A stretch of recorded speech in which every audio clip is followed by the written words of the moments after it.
Hello student, आज मैं आपको निर्यात संवर्धन के बारे में बता रही हूँ कि निर्यात संवर्धन क्या होता है। तो निर्यात संवर्धन का हमसे हमारा तात्पर्य होता है कि हमारी जो गवर्नमेंट जो होती है, गवर्नमेंट हो, सेमी गवर्नमेंट हो या अदर कोई भी ऐसी इंस्टीट्यूशंस हो जो एक्सपोर्ट को प्रमोट करने के लिए कोई फंक्शन करती है, कोई एक्टिविटी करती है, किसी प्रकार का कोई एफर्ट्स लगाती है, कोई प्रोविजन फिक्स करती है या कोई लॉ प्रिपेयर करती है। तो ये सारे जो गवर्नमेंट के जो एफर्ट्स होते हैं उन सभी को हम सम्मिलित रूप से निर्यात संवर्धन के नाम से जानते हैं कि सरकार निर्यातों को बढ़ाने के लिए जितने भी विभिन्न प्रकार के प्रयासों को करती है या कोई पॉलिसीज प्रिपेयर करती है या कोई प्रोविजन ऐड करती है, तो गवर्नमेंट एक्सपोर्ट को बढ़ाना चाहती है, उसके लिए जो कुछ किया जाता है वो हमारे जो है वो सब निर्यात संवर्धन के नाम से जाना जाता है। अब आता है कि why do we need export promotion, की हमें निर्यात संवर्धन की आवश्यकता क्यों होती है, कि क्यों चाहिए इंडियन इकोनॉमी में एक्सपोर्ट प्रमोशन की थीम को हमारी सरकार ने क्यों अडॉप्ट किया है। तो इसके पीछे कई कारण है कि हम एक्सपोर्ट प्रमोशन को क्यों अडॉप्ट करना चाह रहे हैं। तो सबसे पहला है विदेशी विनिमय संकट से मुक्ति, कि हमारी गवर्नमेंट के पास जो बेसिक प्रॉब्लम होती है वो फॉरेन एक्सचेंज की होती है। एवरी टाइम यहाँ पर फॉरेन एक्सचेंज के क्राइसिस चलते रहते हैं। कभी कौन सी करेंसी कम हो जाती है तो कभी कौन सी करेंसी जो होती है उसकी क्वांटिटी कम हो जाती है।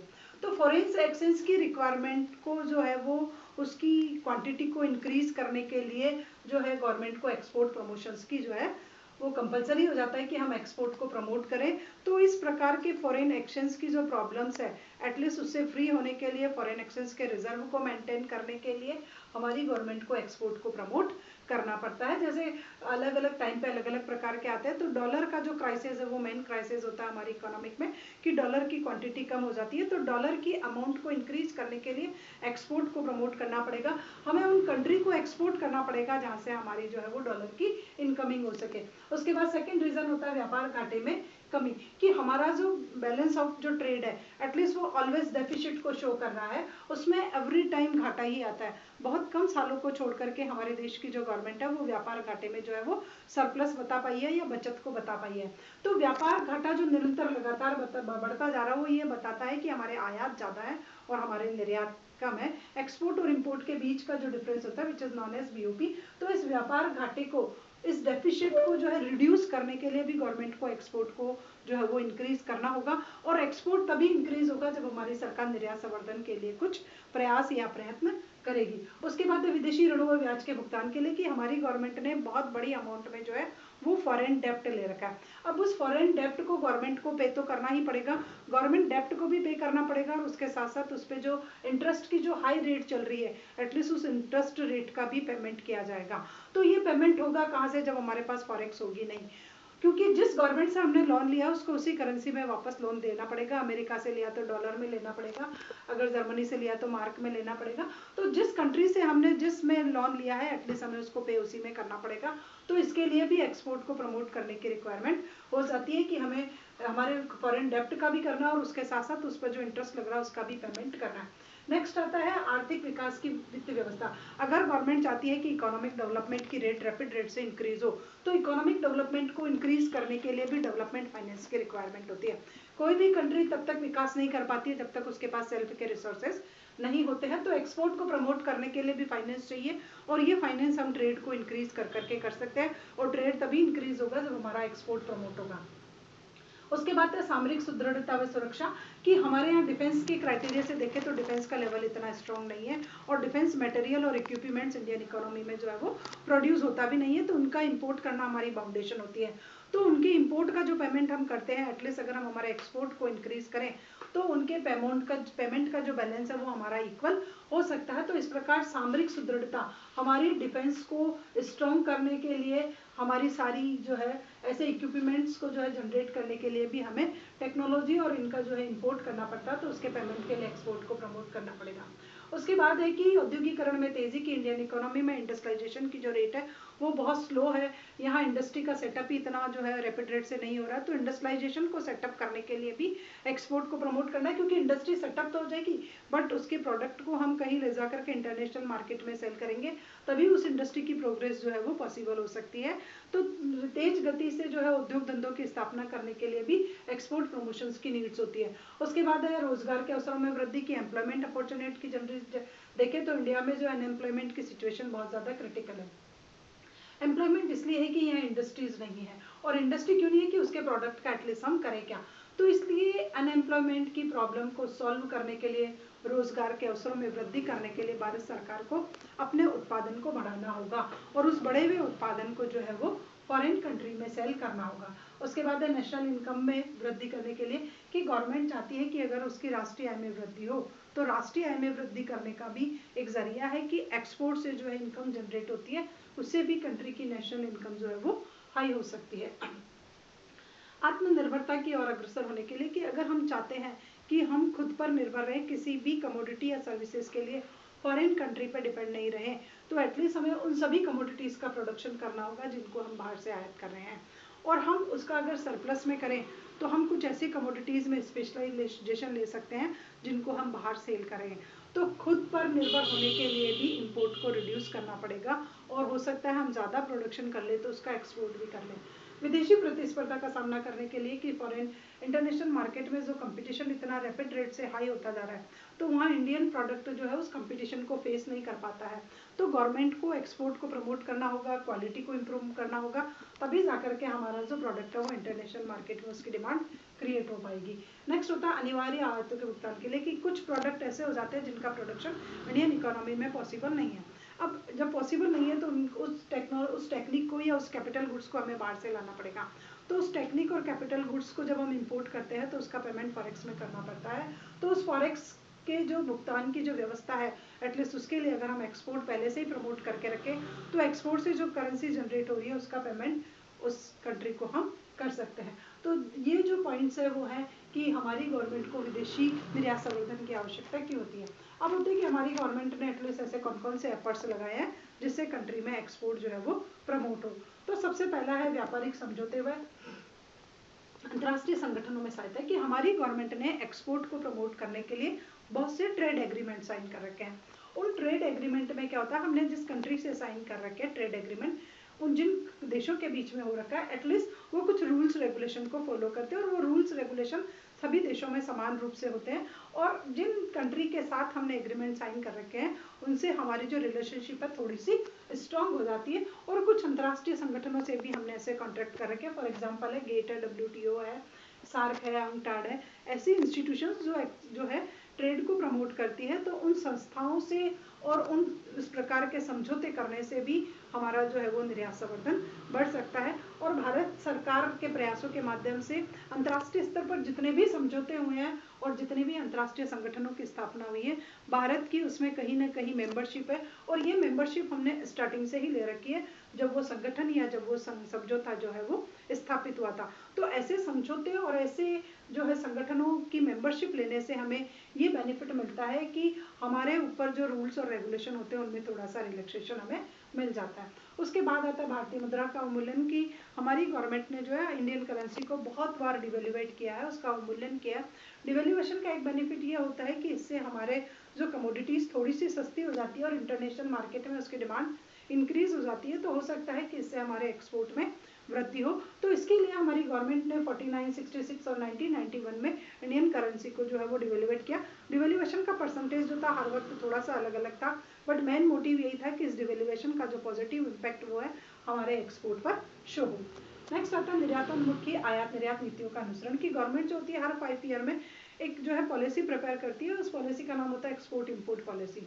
तो जो वो पॉलिसी प्रिपेयर करती है तो उसमें जितने भी प्रोविजंस जो फिक्स किए जाते हैं वो सब प्रोविजन जो होते हैं वो एक्सपोर्ट प्रमोशन से रिलेटेड होते हैं। गवर्नमेंट का प्रयास यही रहता है हर नीति में कि हमारा जो है एक्सपोर्ट एटलीस्ट वो प्रमोट हो, भारत के निर्यात प्रति वर्ष जो है लगातार तीव्र गति से बढ़े। तो इसमें गवर्नमेंट लिबरलाइजेशन को फॉलो करती है, ग्लोबलाइजेशन को फॉलो करती है, प्राइवेटाइजेशन को फॉलो करती है और कुल मिलाकर के हमारे यहाँ वस्तु और सेवाओं के व्यापार को बढ़ाने की कोशिश करती है। उसके बाद आता है मेला व प्रदर्शनी संगठनों की स्थापना कि गवर्नमेंट ने इंडियन प्रोडक्ट की डिमांड को इंटरनेशनल मार्केट में इंक्रीज करने के लिए इन जो है 2 प्रकार के सेल की स्थापना की है। एक तो है मेला व्यापार प्राधिकरण सेल और एक है प्रदर्शनी व्यापार प्राधिकरण सेल। तो इन दोनों ऑर्गेनाइजेशन के थ्रू क्या होता है कि जिन कमोडिटीज में हमारे प्रोडक्शन का स्पेशलाइजेशन है वहाँ इंटरनेशनल मार्केट में जो फेमस ट्रेड सेंटर है वहाँ ले जा करके वहाँ ले जाकर के प्रदर्शनियों का आयोजन किया जाता है। तो उस एग्जीबिशन में जितने भी फॉरेन जो है जो मार्केट जो हमारे प्रोडक्ट को परचेज करना चाहते हैं वो आते हैं और उस एग्जीबिशन से हमारे ले जाते हैं। और ये मेले जो है भारत सरकार देश में भी आयोजित करती है। विभिन्न प्रकार के मेलों का आयोजन होता है जिनका अंतर्राष्ट्रीय स्तर पर एडवर्टाइजमेंट किया जाता है, ताकि अंतर्राष्ट्रीय स्तर पर उनके जब खरीदार को उन मेलों और प्रदर्शनियों की जानकारी हो तो वो इंडियन इकोनॉमी में आकर के भी उनको परचेज कर सकती है। जैसे कुछ महीनों पहले अभी जयपुर में लगा था डायमंड का फेयर, तो जिनको डायमंड की ज्वेलरी परचेज करनी हो वो यहाँ आ सकते हैं। साउथ में लगता है ऐसे मेले। तो जहाँ जो जो स्पेशलाइजेशन होता है वैसे ही मेले और प्रदर्शनियों का आयोजन inside the country and outside the country भी लगता है। तो इन संगठनों की सहायता से भी एक्सपोर्ट को प्रमोट मिला है। उसके बाद होता है ग्रीन कार्ड की व्यवस्था, कि हमारी गवर्नमेंट जो है वो एक्सपोर्टर को एक ग्रीन कार्ड प्रोवाइड करती है, जिसका एक्सपोर्ट में कंट्रीब्यूशन बहुत ज़्यादा होता है। गवर्नमेंट उसको एक ग्रीन कार्ड देती है। इस ग्रीन कार्ड का जो होता है वो मीन्स ये होता है कि आपका एक्सपोर्ट में कंटिन्यूस जो कंट्रीब्यूशन है वो इंक्रीज होता जा रहा है। और उस कार्ड का बेनिफिट एक्सपोर्टर को ये मिलता है कि उसको प्रोडक्शन से लेकर के डिस्ट्रीब्यूशन तक बहुत सारी प्रायोरिटी दी जाती है, बहुत सारे जो रिलैक्सेशन है गवर्नमेंट वो देती है, जिससे वो मैक्सिमम प्रोडक्शन करने में सफल हो पाता है। उसके बाद है नो निर्यात संस्करणों की स्थापना। तो ये जो नो निर्यात संस्करणों की स्थापना हमारी सरकार ने की है वो उन वस्तुओं की है जिनका हमारा निर्यात बहुत अधिक मात्रा में होता है। अलग अलग वस्तु के लिए अलग अलग निर्यात संस्करण है। चाय के लिए चाय, जूट के लिए जूट, चीनी के लिए चीनी, इंजीनियरिंग सामान के लिए तो ऐसे जो निर्यात संस्करण है ये हर पर्टिकुलर कमोडिटी का अलग अलग है, और वो निर्यात संस्करण पर्टिकुलर उस कमोडिटी के एक्सपोर्ट को ही प्रमोट करने में लगा रहता है। उससे रिलेटेड जितनी भी प्रॉब्लम्स होती है वो इस निर्यात संस्करण के द्वारा जो है वो सॉल्व की जाती है। उसके बाद है 130 विशेष आर्थिक क्षेत्रों की स्थापना, कि हमारी सरकार ने 130 जो है वो स्पेशल जोन जो है हमारी इकोनॉमिक में उनको स्टेब्लिश की है। अलग अलग राज्यों में इनको स्थापित किया गया है, और ये ऐसे एरिया है जहाँ एक्सपोर्ट प्रमोट की पॉसिबिलिटी तो है, बट जो है रिसोर्सेज के अभाव में वहाँ एक्सपोर्ट प्रमोट नहीं हो पाया। तो ऐसे स्पेशल इकोनॉमिक जोन को गवर्नमेंट बहुत अधिक फाइनेंस फैसिलिटी देकर के एक्सपोर्ट को प्रमोट करती है। उसके बाद आता है निर्यात संवर्धन की पूंजीगत समान योजना, कि गवर्नमेंट जो है कैपिटल गुड्स के लिए भी कुछ प्रोविजन रख रखे, कि अगर एक्सपोर्ट को किसी प्रकार की प्रोडक्शन में टेक्नोलॉजी की रिक्वायरमेंट होती है, क्योंकि सारे कैपिटल गुड्स जो है वो इंडिया में उनका प्रोडक्शन पॉसिबल नहीं है।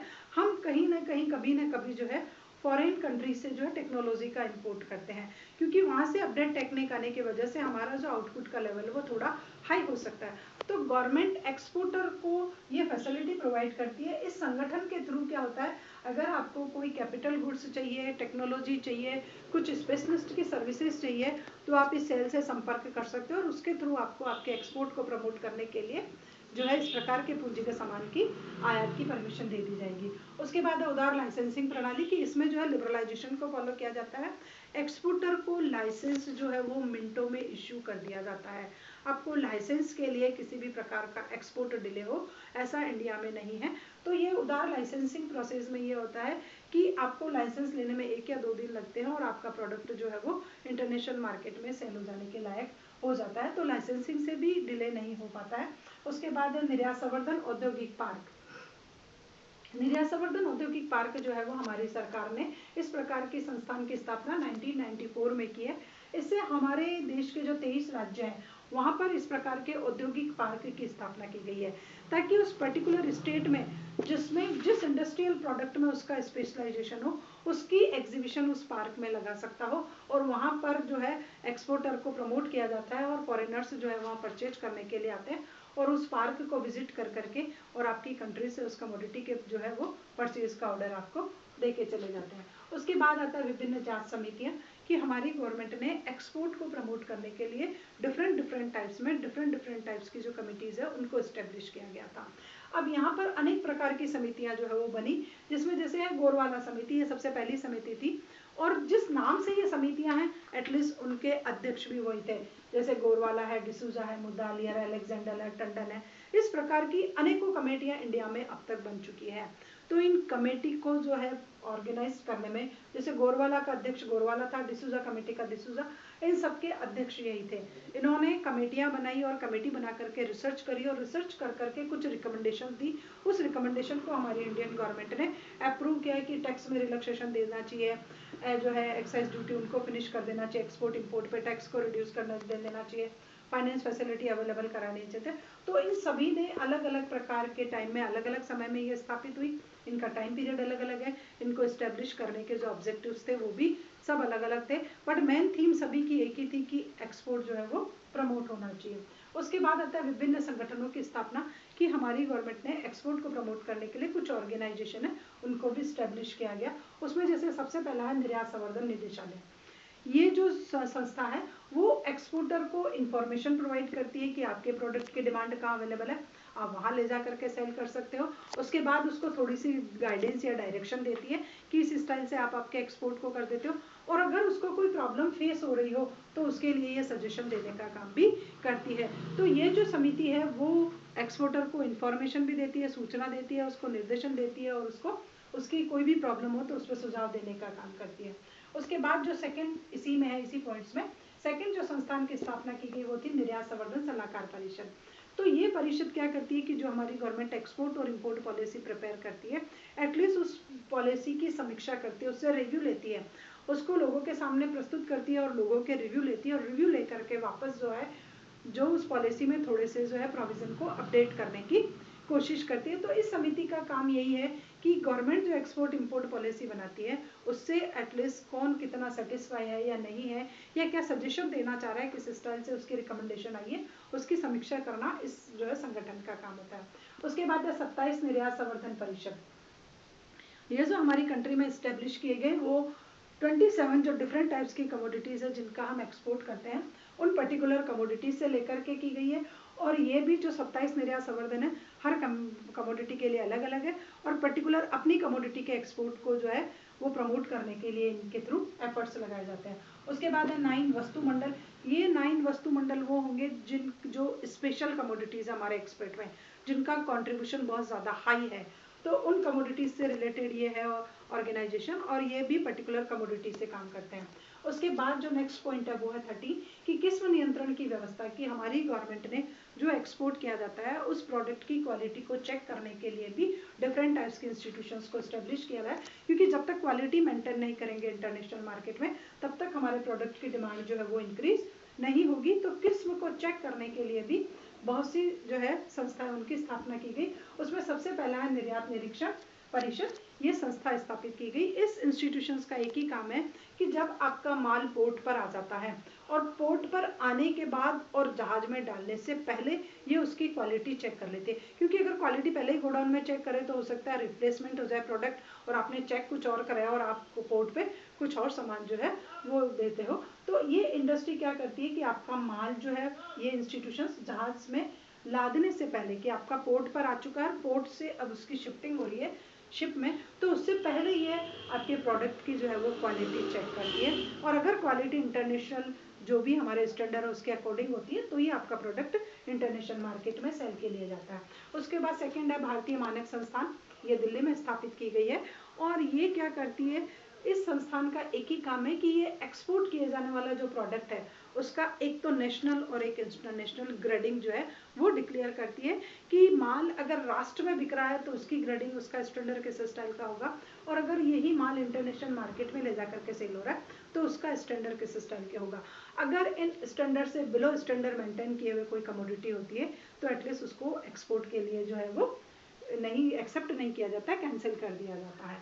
तो ये दोनों केवल मात्र मानक निर्धारित करती है और मानक के अनुसार होना चाहिए। उसके बाद आता है टेक्सटाइल समिति। तो टेक्सटाइल समिति का काम जो होता है कि जो हम जो हमारे जो कॉटन्स होते हैं, कॉटन थ्रेड होते हैं, और ये टेक्सटाइल से जितने भी मटेरियल होते हैं, रेडीमेड गारमेंट्स होते हैं, तो हम उनका एक्सपोर्ट बहुत रिच अमाउंट में करते हैं। तो उसके लिए एक स्पेशल कमेटी बना दी है। वो कमेटी चेक करेगी कि इसमें इस प्रोडक्ट में कितनी % कौन कौन से जो है फाइबर्स हैं, और तभी जा करके उसको जो है एक्सपोर्ट की परमिशन दी जाएगी। तो ये हो गया हमारा डिफरेंट टाइप्स की किस्म नियंत्रण व्यवस्था वाला। उसके बाद होता है सार्वजनिक वह व्यापारिक संस्थानों की स्थापना, की गवर्नमेंट ने कुछ जो है गवर्नमेंट ने अपने रिजर्व सेक्टर्स में कुछ ट्रेड इंस्टीट्यूशंस को स्टेब्लिश किया, जो केवल मात्र गवर्नमेंट की संस्थाएं होती है, उसमें प्राइवेट सेक्टर का कोई रोल नहीं होता। उसमें सबसे पहला है राज्य व्यापार निगम। हर स्टेट में एक जो है वो ट्रेड कॉर्पोरेशन स्टेब्लिश किया गया, और अपने स्टेट के ट्रेड को पूरी तरह जो है इसी के थ्रू जो है ऑब्जर्व किया जाएगा। उसके बाद आता है खनिज व धातु व्यापार निगम, कि खनिज व धातु व्यापार निगम जो होता है वो केवल मात्र मेटल के ट्रेड को लेकर के ही स्टेब्लिश किया गया, कि अगर हमारे यहाँ से किसी प्रकार का कोई मेटल और मिनरल उसका हम एक्सपोर्ट कर रहे हैं तो ये केवल मात्र उसी को जो है ऑब्जर्व करेगा, उसी की क्वालिटी को चेक करेगा कि ये कितनी क्वालिटी मेंटेन किए हुए हैं। उसके बाद आता है अभ्रक व्यापार निगम, कि भारत अभ्रक का भी बहुत बड़ी मात्रा में जो है वो निर्यात करता है, तो इस निगम द्वारा केवल मात्र उन्हीं के ट्रेड को जो है वो एक्सपोर्ट को जो है वो ऑब्जर्व किया जाता है। उसके बाद है चलचित्र निर्यात निगम, कि चलचित्र निर्यात निगम जो होता है यहाँ से बहुत सारी मूवीज जो होती है एटलीस्ट वो भी एक्सपोर्ट की जाती है, तो ये चलचित्र जो व्यापार निगम होता है ये केवल मात्र यहाँ से जो मूवी एक्सपोर्ट की जा रही है एटलीस्ट उनके ट्रेड को जो है वो ऑब्जर्व करता है। तो यह है गवर्नमेंट सेक्टर्स की कुछ इंस्टीट्यूशंस होती है जो पर्टिकुलर कमोडिटीज जिनका हम एक्सपोर्ट कर रहे हैं एटलीस्ट जैसे खनिज व धातु का, अभ्रक का, और यहाँ से जो चलचित्र निर्यात किए जाते हैं मूवीज, फिल्म वगैरह, डॉक्यूमेंट्री, तो उन सबको ये चेक कर करके फिर एक्सपोर्ट की परमिशन देता है। उसके बाद आता है निर्यात वित्तीय सुविधाओं का विस्तार, कि हमारी सरकार ने एक्सपोर्ट को जो है वो फाइनेंस फैसिलिटी बहुत अधिक प्रोवाइड की है। फाइनेंस फैसिलिटी से क्या होता है, एक्सपोर्टर प्रमोट होता है और मैक्सिमम जो है वो प्रोडक्शन कर लेता है। तो उसमें सबसे पहला निर्यात ऋण व गारंटी निगम, इसकी स्थापना की है। ये निगम क्या करता है कि इंटरनेशनल ट्रेड में बहुत सारी रिस्क होती है, तो जैसे बाय द वे आपका शिपिंग में माल हुआ और कोई समुद्रिक जोखिम आ गई, तूफान आ गया, आग लग गई, लुटेरे आ गए, तो उससे, और अगर सपोज कीजिए प्राइस में फ्लक्चुएशन आ गया कि आज आपने कॉन्ट्रैक्ट किया तब प्राइस कुछ और था और जब आपका प्रोडक्ट जो है वो वहाँ पहुँचता है उसके पोर्ट पर तब प्राइस कुछ और हो रहा, तो प्राइस में फ्लक्चुएशन की वजह से हो सकता है इम्पोर्टर आपको उतना पैसा